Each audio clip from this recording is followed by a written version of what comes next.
Hello everyone, this is Dan Sugar, live from Com 252 News. For anyone who loves watching major sporting events but cannot get there in person, watching the television broadcast is the only option. If you have been a regular viewer of sports on TV, there are likely several broadcasts that stand out in your mind. There certainly are for me. Here's my rundown of the top 5 sports broadcasts in the opinion of Shooky Fresh.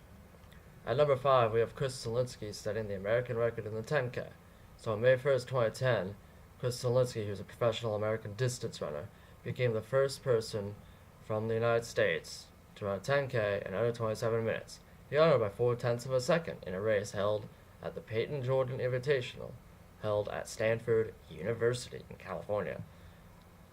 You probably didn't see this or even hear about it. It was brought to you by the folks at FlowTrack through a streaming video. FlowTrack is a streaming website. The guys' names are Ryan Fenton and Mark Floriani. They're running geeks, in my opinion, because they're very passionate and perhaps nerdy running journalists. They're new age journalists, which I like. So at the end of Zelinsky's race, they're screaming, rooting him on. It makes the atmosphere very exciting. So at number 4, we have Michael Phelps winning his 7th gold medal of 8 at the 2008 Olympics. So I knew about Phelps. He's a name. He's famous. People who aren't swimmers or even athletes probably know about him. He's a celebrity. That's what you call it. Even his mom's famous, Debbie.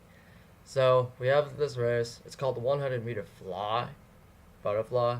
Start at pools 50 meters in length. Jump off the blocks, swim down, swim back, using this like arm over your head, over your shoulders technique. So he had this rival named Milorad Cavic from Serbia. Cavic swam a time of 50.59 seconds, and Phelps out-touched him by 1/100th of a second. Very dramatic. They needed to use the cameras to make sure they got it right and determine who the gold medal winner was, because it was a final.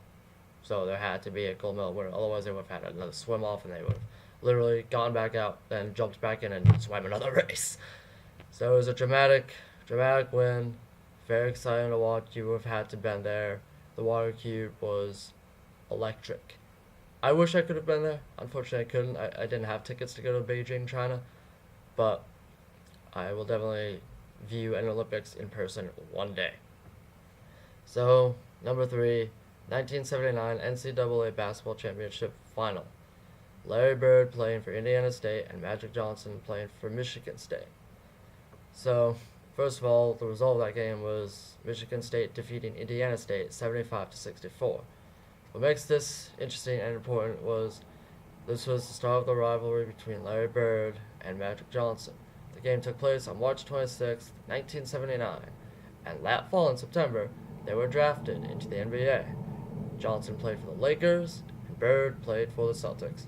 Those two pro teams were very intense and bitter rivals, and yet these two men found ways to become friends. They obviously played against each other hard, seriously, of course, professional basketball. It's their job. But off the court and even light moments on the court, they were buds, and I really liked that. Now, the broadcast itself, it's cutting edge because we're starting to see that transition from old age lecturing, just talking about what's going on, to the new age where they're talking about things outside the game that are still relevant to the story and talking about the basketball game as part of the greater picture, which is what we see now. So, number 2, Canada Ice Hockey wins 2010 Olympics over USA in overtime. This game took place on February 28, 2010 at Canada Hockey Place in Vancouver, British Columbia. So, at the beginning of the game, Canada took the lead 2-0. The US came back and sent the game into overtime. And overtime is a 20-minute sudden death period. Sudden death means first goal scores, wins. So, there's this guy, Sidney Crosby, who I hadn't heard much about, but he became famous. He was already famous. He was 22 at the time. He scored the winning goal in overtime after the game had been tied 2-2. So, we have the NBC broadcaster Mike Emmerich covering the game, and when Crosby scores the goal with 12 minutes 20 seconds left in the overtime period, Emmerich yells, "Crosby scores! It's over! The gold medal to Canada!" Enough said. Enough said. So, number 1, dramatic. It's the Miracle on Ice. The USA beats Soviet Union in the 1980 Olympics semi-final round. Not final, semi-final. The final was between the US and Finland, and the US won that game. So, this semi-final takes place on February 22nd, 1980. At stake, we got reputations of hockey programs and a spot in the Olympic finals, and of course, Cold War relations, perhaps? Politics, international politics, big deal. So, but it is a big deal, seriously. So, viewing of the video of the game speaks for itself, but if you've ever watched Miracle, you'll know what I'm talking about. It starts with a dramatic first period in which the teams are tied at 2, and then we get into the second period with the Soviet team leading 3-2. Finally, the US roared with a comeback thanks to goals by Mark Johnson and captain Mike Eruzione. We now had a US team full of college kids, mostly from BU and the University of Michigan, who are very intense rivals themselves. And now the US is leading 4-3 over Soviets, who are professionals who'd been playing together for the past 10 years. So the famous call came from ABC's Al Michaels, and he had this clever line to share. 11 seconds. You've got 10 seconds. The countdown going on right now. Mara, up the silk. 5 seconds left in the game. Do you believe in miracles? Yes! I believe in miracles too.